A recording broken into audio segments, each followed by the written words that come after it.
নমস্কার, আমি কাঞ্চন আওয়াস্তি। আপনাদের স্বাগত জানাচ্ছি এই ক্রাইম চক্রের এক নতুন এপিসোডে নতুন কাহিনীর সাথে।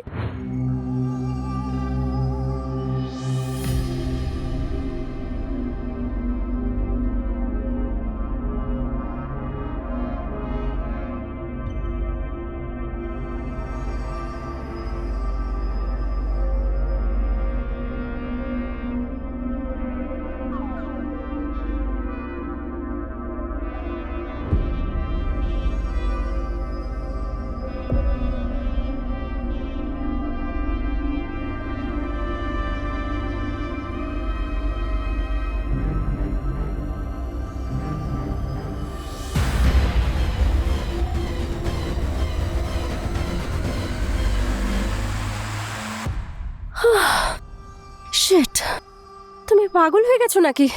আমি তো ভয় পেয়ে গেছিলাম। তুমি এখন থেকে আমার হয়ে থাকবে। এখন তুমি সেটাই করবে যা আমি বলবো। আর যদি না করি তাহলে? এই ছুরিটা দেখছো? ছুরি? কোথায় ছুরি? আমি তো কোনো ছুরি দেখতে পাচ্ছি না। আচ্ছা বেবি, হ্যাঁ। তুমি এই ছুরিটা দেখতে পাচ্ছ না? না, তাহলে কি দেখতে পাচ্ছ? আমি তো শুধু তোমাকে দেখতে পাচ্ছি, আর সেটাও রোম্যান্টিক মুডে। রোমান্টিক মুড তো খুবই আছে। আচ্ছা, দেখতে পাচ্ছি। ইউ আর টার্নিং ওয়াইল্ড নাও। না না না না, আরে আমি তো শুধু প্র্যাঙ্ক করছিলাম। এটা বোঝানোর জন্য বাড়ির ভিতরে থাকলে মেন ডোরটা লক করে রাখবে। যদি আমার জায়গায় অন্য কেউ থাকতো তো? তোমার জায়গা কেউ নিতে পারবে না। আচ্ছা, এমন কি আছে আমার মধ্যে? দাঁড়াও বলছি।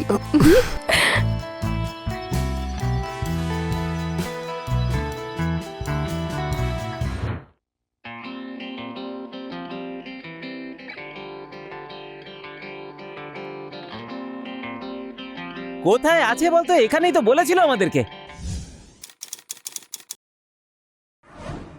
তুমিও না সত্যি নিজের বেস্ট ফ্রেন্ডের বাড়ি ভুলে গেলে। আরে ভাই, এই প্রপার্টিটাও নতুন কিনেছে আর আমিও অনেকদিন পরেই আসছি এখানে। তুমিও যে কেন তিল থেকে তাল করো। চলো এসো দেখছি। চলো।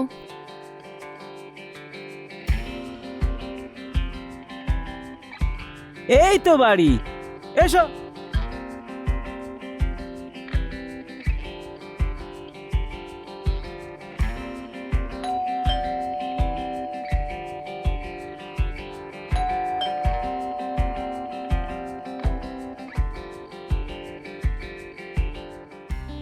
আরে আরে মাধব ভাই, কেমন আছিস? Good to see you man. কেমন আছিস? আরে ভাই, তোর সাথে কতদিন দেখা হয়নি। আয় আয় আয়, মিট ওয়েলকাম। মাই ফিয়ান্সে লিলি। ও হাই। হাই।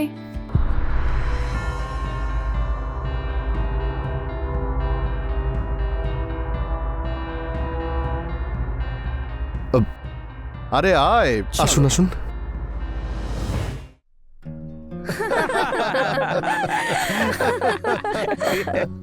আপনাকে কিন্তু বেশ হট দেখতে মাধব বাবু। আপনি কিন্তু খুব লাকি। Thank you. আপনাদের বাড়ি খুঁজতে খুব পরিশ্রম হয়েছে। বলুন, কি রকম বন্ধু রৌনক? আজ অব্দি আপনার বাড়ি আসেনি? আসলে আমি বুঝিয়ে বলছি। যেদিন থেকে বাড়িটা কিনেছি আমি ওকে ডাকিনি, ভেবেছিলাম আপনাদের একসঙ্গে ডাকবো। আরে মাধব তো 2-3 বার বলেও ছিল, কিন্তু তুমিই ফ্রি ছিলে না লিলি। কোনো ব্যাপার না, আমি তো এখন বাড়িটা দেখেই নিয়েছি। এবার থেকে ডাকলেই আমি চলে আসব, রৌনক যতই ব্যস্ত থাকুক। আরে অবশ্যই, আপনারই তো বাড়ি, যেদিন খুশি।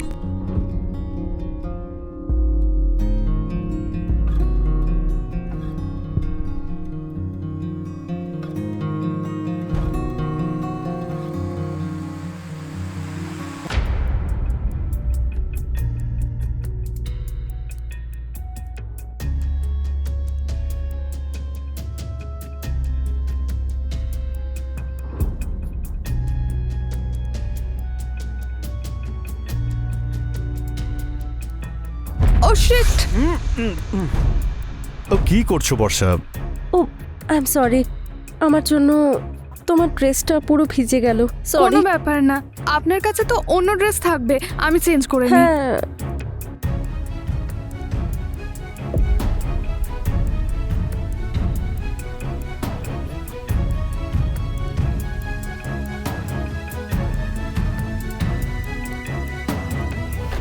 মাধব আর বর্ষা একে অপরকে পাগলের মতো ভালোবাসতো, আর ওরা দুজনে মিলে একটা হাসি খুশি জীবন কাটাচ্ছিল একটা ছোট্ট শহরে নিজেদের একটা ছোট্ট পরিবারের সাথে।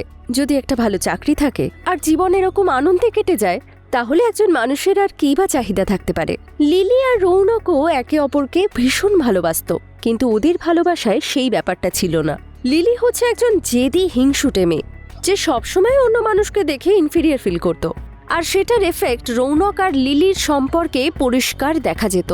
লিলি হতে পারে একজন প্রচণ্ড অ্যাম্বিশিয়াস মেয়ে, কিন্তু সে নিজের অ্যাম্বিশন অনুযায়ী নিজের জীবন না কাটাতে পেরে লিলি ভীষণই অসন্তুষ্ট থাকত, যেই কারণে ওর অন্য পুরুষের প্রতি আকৃষ্ট হওয়া স্বাভাবিক ছিল।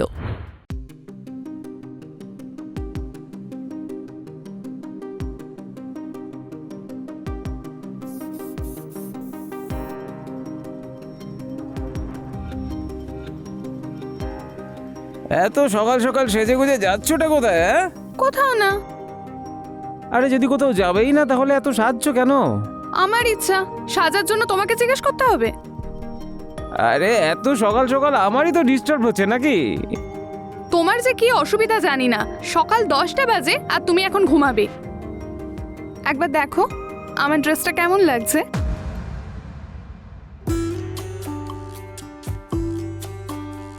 লিলি ইজ লুকিং গর্জিয়াস, দারুণ লাগছে তোমাকে। আচ্ছা, তোমার তো এরকম কোনো ড্রেস ছিলই না, আর তুমি রিসেন্টলি কোনো শপিংও করনি। এই ড্রেসটা তোমার বন্ধু মাধবের স্ত্রী বর্ষার। তোমার কাছে এলো কি করে? তোমার মনে আছে সেদিন আমার ড্রেসে জল পড়ে গেছিল আর আমি চেঞ্জ করতে গেছিলাম? তখন ও আমাকে নিজের ড্রেসের কালেকশন দেখিয়েছিল, আর এই ড্রেসটা আমার খুব পছন্দ হয়েছিল। ও তোমাকে ওটা দিয়ে দিল? না, আমি চুরি করেছি। আরে তুমি কেমন মানুষ লিলি? কেমন আবার কি, আমার ভালো লেগেছে আমি নিয়ে নিয়েছি। আর তুমিই বা কোথায় আমাকে প্রত্যেক মাসে ড্রেস কিনে দাও? কিন্তু এটা ঠিক নয় লিলি। দেখো, ঠিক ভুল আমি জানি না, না আমার জানার কোনো ইচ্ছা আছে, বুঝলে? আমার ভালো লেগেছে, আমি নিয়ে নিয়েছি ড্রেসটা। আর তোমার এই ড্রেসটা দেখে আমার প্রশংসা করে আমাকে ভালো ফিল করানো উচিত, আর তুমি আমাকে জ্ঞান দিচ্ছ।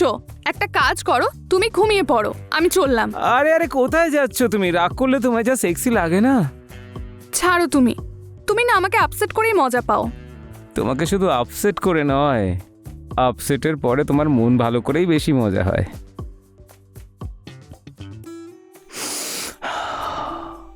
দারুণ লাগছে, কি দারুণ গন্ধ। আমার তো মনে হচ্ছে যেন অপ্সরা মাটিতে নেমে এসেছে। এবার তো আমার মনে হচ্ছে এই ড্রেস এখন খুলে আলমিরাতে রাখার সময় এসে গেছে।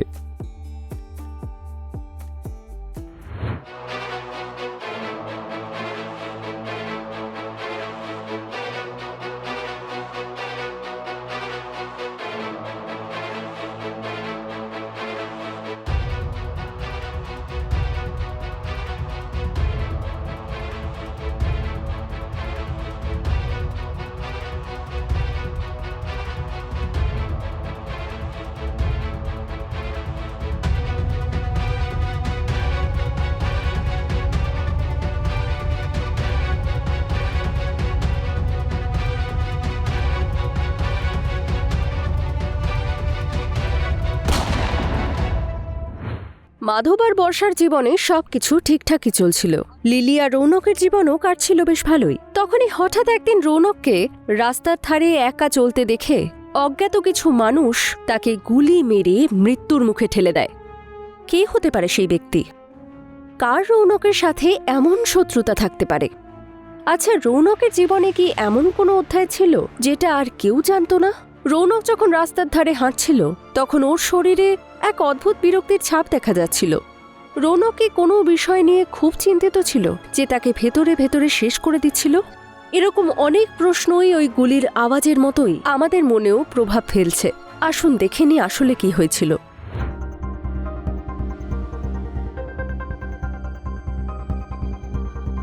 যে মারা গেছে তার নাম রৌনক সিং। উনি প্রাইভেট কোম্পানিতে কাজ করতেন, আর ওনার পরিবার অন্য শহরে থাকতো। আচ্ছা, এখানকার কেউ কালকে এখানে কাউকে আসতে দেখেছে? না স্যার, এই জায়গাটা এমনিতেও একটু শুনশানি থাকে, এদিক দিয়ে কেউ যাওয়া আসা করে না। তাও রৌনক এই রাস্তা দিয়ে কি করে এলো বুঝতে পারছি না। গুলি খুব কাছ থেকে করা হয়েছে, মনে হচ্ছে পরিচিত কারো কাজ। Are you sure sir? Not sure. Dead বডির আশেপাশে রক্তের ফোঁটা পাওয়া গেছে। মানে যখনই গুলি চালানো হয় তখন রৌনকের হাত ওপরে ছিল, হয় হাত মেলানোর জন্যে, না হলে অন্য কোনো কারণ হতে পারে। ও কিন্তু বাঁচার জন্য পালানোর চেষ্টাও করেনি। যদি কোনো অচেনা ব্যক্তি হতো তাহলে আলাদা রিয়াকশন হতো। ইউ আর রাইট স্যার, আমরা চারপাশে তল্লাশি করেছি, কিন্তু এরকম কিছুই পাইনি যাতে খুনিকে চেনা যায়। একটা কাজ করো, রাস্তাটা যেখান থেকে শুরু হচ্ছে সেখানে জিজ্ঞাসাবাদ করো। হয়তো রৌনকের সঙ্গে কাউকে দেখা গেছে, বা কেউ হয়তো ওকে অনুসরণ করছিল। স্যার, আমি রৌনকের কল ডিটেলস চেয়েছি আর বাড়ির অ্যাড্রেসটাও বের করতে বলেছি। যখন ইনফরমেশন পাবে আমাকে ফোন করবে। ইনভেস্টিগেশন ফাস্ট করো।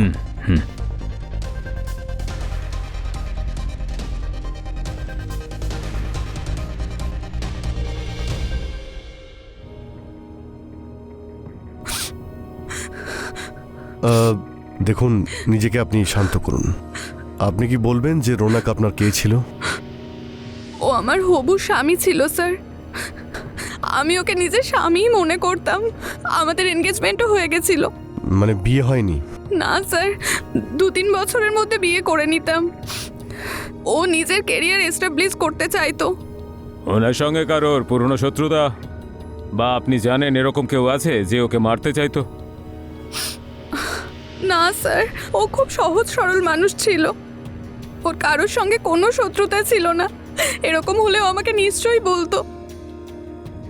প্রপার্টি নিয়ে কারোর সঙ্গে ঝামেলা বা কোনো হুমকি দেওয়া হয়েছিল? টাকা ধার নিয়েছিল?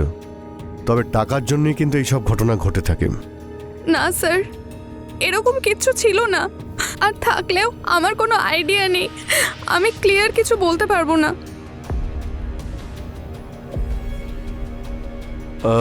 দেখুন, আপনার বাড়ির এখন তল্লাশি নিতে হবে। যদি কোনো প্রমাণ পাওয়া যায় আপনার কোঅপারেশন চাই। হ্যাঁ স্যার। স্যার,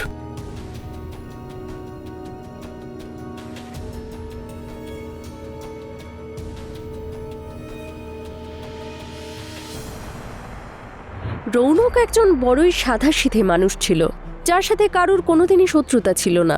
তাহলে ওকে এরকম নির্দয়ভাবে হত্যা করার পিছনে কী কারণ থাকতে পারে? পুলিশ যখন রৌনকের বাড়ি তল্লাশি করে তখন পুলিশের হাতে এরকম কোনো এভিডেন্স আসেনি বা এমন কোনো সূত্র পাওয়া যায়নি যাতে এই কেসের তদন্তে কোনো সাহায্য হতে পারে। পুলিশ সেই এলাকার হিস্ট্রি শিটারদের ব্যাপারে সমস্ত তথ্য একত্রিত করেছে। হয়তো ওদের মধ্যে কেউ এই শহরে কোনো ঘটনার প্রতিশোধ নেওয়ার জন্য করেছে, বা হতে পারে কেউ তাদেরকে সুপারি দিয়েছে। কিন্তু পুলিশের হাতে কোনো রকম কোনো তথ্য ছিল না। পুলিশ পুরনো গান সাপ্লায়ারদের ধরেও জিজ্ঞাসাবাদ করেছে, যাতে যে সেই বন্দুক কিনেছে তার ব্যাপারে জানতে পারে, কিন্তু সেখানেও তারা নিরাশ হয়েছে। কোনো আপডেট? হ্যাঁ স্যার, এই বুলেট ক্যাপটা পাওয়া গেছে যেখানে রৌনকের হত্যা হয়েছিল। তুমি এটা ফরেন্সিক ল্যাবে পাঠিয়ে দাও। ফিঙ্গারপ্রিন্ট থেকে কিছু পেলেও পাওয়া যেতে পারে। হ্যাঁ স্যার। কিছু পেলে? ছবির মধ্যে একটা মোবাইল পেলাম স্যার। কার বুঝতে পারছি না, কিন্তু এটা আমাদের কেসের সঙ্গে রিলেটেড হতে পারে। এর সব কল ডিটেলস বের করো, আর এতে সমস্ত মেসেজ ভালো করে দেখো। আমরা এখনো কোনো ক্লুই পাইনি। Do it fast. হ্যাঁ স্যার।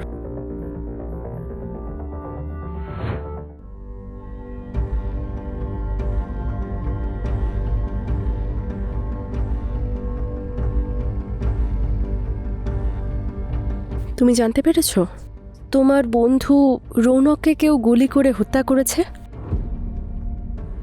হ্যাঁ, শুনেছি। জানি না কি করে এসব হলো। তারপর তুমি ওর ফিয়ান্সের সাথে দেখা করতে যাওনি? বেচারি এই সময় খুবই কষ্ট পাচ্ছে। আমি গেছিলাম দেখা করতে। আমাকে নিয়ে গেলে না?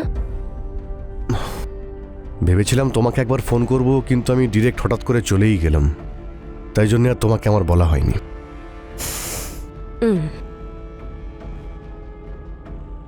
তোমার আমাকে কোনো কৈফিয়ত দেওয়ার প্রয়োজন নেই। আমি জানি তুমি ওরকম মানুষ নও যাতে আমার মনে হবে তোমার বন্ধুর ফিয়ান্সে আর তোমার মধ্যে কোনো রকম সম্পর্ক থাকতে পারে। লিলি, এসব তুমি... কিছু বলার দরকার নেই।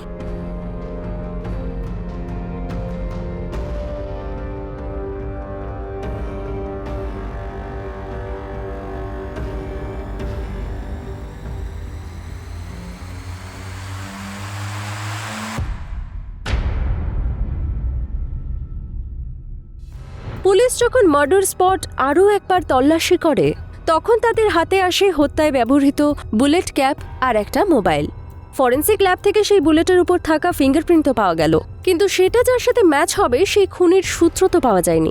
মার্ডার স্পট থেকে উদ্ধার হওয়া একটি মোবাইল ফোন, যার কল ডিটেলস এবং মেসেজ ডিটেলস পুলিশ যখন বার করে, তখন তারা মার্ডার রিলেটেড এক গুরুত্বপূর্ণ সূত্র হাতে পায়, যার উপর ভিত্তি করে পুলিশ পুনরায় তদন্ত শুরু করে আর এই কেস সলভ করে ফেলে। শুধু বাকি ছিল হত্যাকারীর থেকে হত্যার কারণ জানা। আসলে কে ছিল এই খুনি, আর কেনই বা রৌনককে সে এইভাবে হত্যা করে? আসুন দেখে নি। বর্ষা আর মাধব, খুব ভালো প্ল্যান করেছিলে তোমরা রৌনককে মার্ডার করার।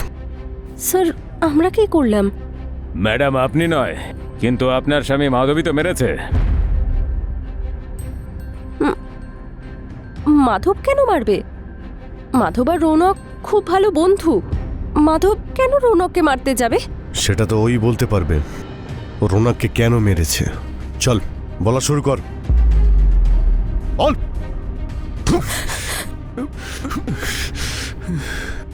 আমাদের কাছে মার্ডারের বুলেটের ক্যাপ আছে, যাতে ফিঙ্গারপ্রিন্টস আছে, আর ওই ফিঙ্গারপ্রিন্টের সঙ্গে তোর ফিঙ্গারপ্রিন্ট ম্যাচ হতে সময় লাগবে না। আর যে রাস্তার ধারে রৌনকের মার্ডার হয়েছিল, আর তার পাশে চায়ের দোকানের একজন রৌনকের সঙ্গে কারো ঝগড়া হতে দেখেছিল, তোকে নিশ্চয়ই সে চিনতে পারবে। আর যেখানে রৌনকের মোবাইল পেয়েছি, সেটাই যে সিমটা লাগানো ছিল, সেখান থেকে শেষ তোকেই ফোন করা হয়। আর এত প্রমাণ যথেষ্ট তোকে জেলে পাঠানোর জন্যে। এবার বল, নিজের বন্ধুকে কেন খুন করলি? বল। কিসের বন্ধু স্যার? ও বেঈমান ছিল স্যার। আমার স্ত্রী বর্ষার সঙ্গে ওর অবৈধ সম্পর্ক ছিল।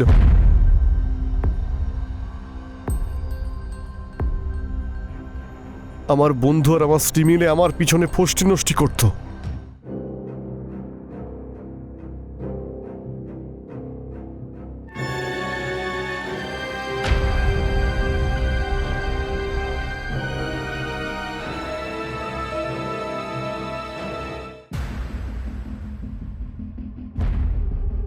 আমি নিজের চোখে দেখেছিলাম। প্রথমে আমার মনে হয়েছিল যে হয়তো ওরা ভুল করে ফেলেছে। আমি আমার স্ত্রী বর্ষাকে খুব ভালোবাসতাম, ওকে আমি হারাতে চাইনি স্যার। একদিন আমি বর্ষার মোবাইল চেক করি।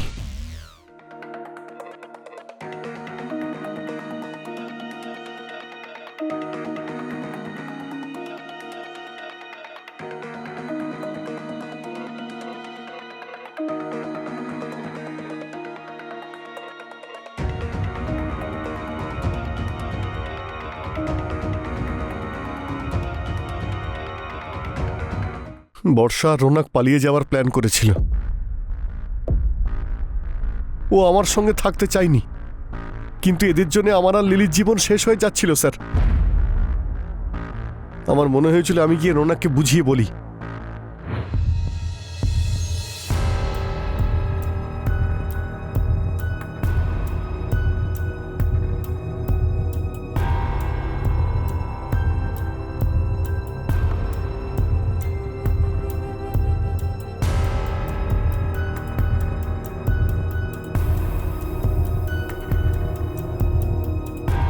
রৌনককে আমি বোঝানোর চেষ্টা করি, কিন্তু নিজের ভুল মানতে চাইছিল না। সেই দিন আমি আমার বাড়ি থেকে বন্দুক নিয়ে বের হই। ভেবেছিলাম ওকে ভয় দেখাবো, কিন্তু ও মানতেই রাজি হয়নি। সেই জন্য বাধ্য হয়ে আমি ওকে খুন করি।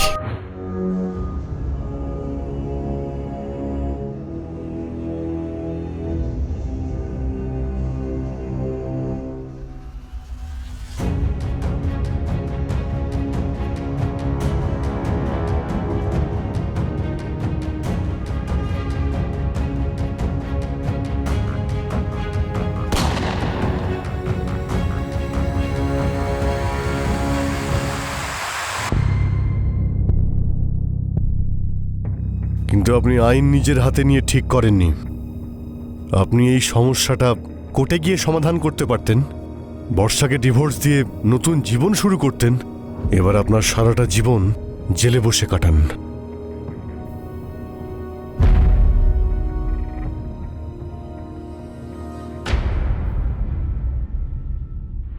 মাধব যখন রৌনক আর বর্ষাকে আপত্তিজনক পরিস্থিতিতে দেখে তখন ওর খারাপ লাগাটা খুবই স্বাভাবিক। রৌনক আর বর্ষা মাধব আর লিলিকে তো অবশ্যই ঠকিয়েছিল, তার সাথেই রৌনক আর বর্ষা পালিয়ে যাওয়ার প্ল্যানও বানিয়েছিল। আর যেই রাতে রৌনকের মার্ডার হয়েছিল ঠিক সেই রাতেই তারা এই শহর ছেড়ে চলে যেত। যখন এই সব কথা মাধব জানতে পারে, যখন সে বর্ষার ফোন চেক করে, তখন সে রৌনককে ওর অন্য নাম্বারে ফোন করে দেখা করতে ডাকে। রৌনক এই দ্বিতীয় নাম্বারটা বর্ষার সাথে কথা বলার জন্য ব্যবহার করত। মাধবের কাছে একটা লাইসেন্সড বন্দুক থাকত, ও সেটা নিজের সাথে নিয়েই বেরিয়েছিল। কিন্তু ও প্রথমে রৌনককে বোঝানোর চেষ্টা করে, যখন সে বোঝে না তখন ও রৌনককে হত্যা করে। ভালোবাসা আসলে মানুষকে কিভাবে যে অন্ধ করে দেয় যে সে ঠিক ভুল কিছুই বুঝতে পারে না। আমি হলাম কাঞ্চন আওয়াস্তি, আপনাদের থেকে এবার বিদায় নিচ্ছি। আবার দেখা হবে ক্রাইম চক্রের এক নতুন এপিসোডের নতুন কাহিনীর সাথে। ততক্ষণ পর্যন্ত সাবধানে থাকবেন, সতর্ক থাকবেন। জয় হিন্দ।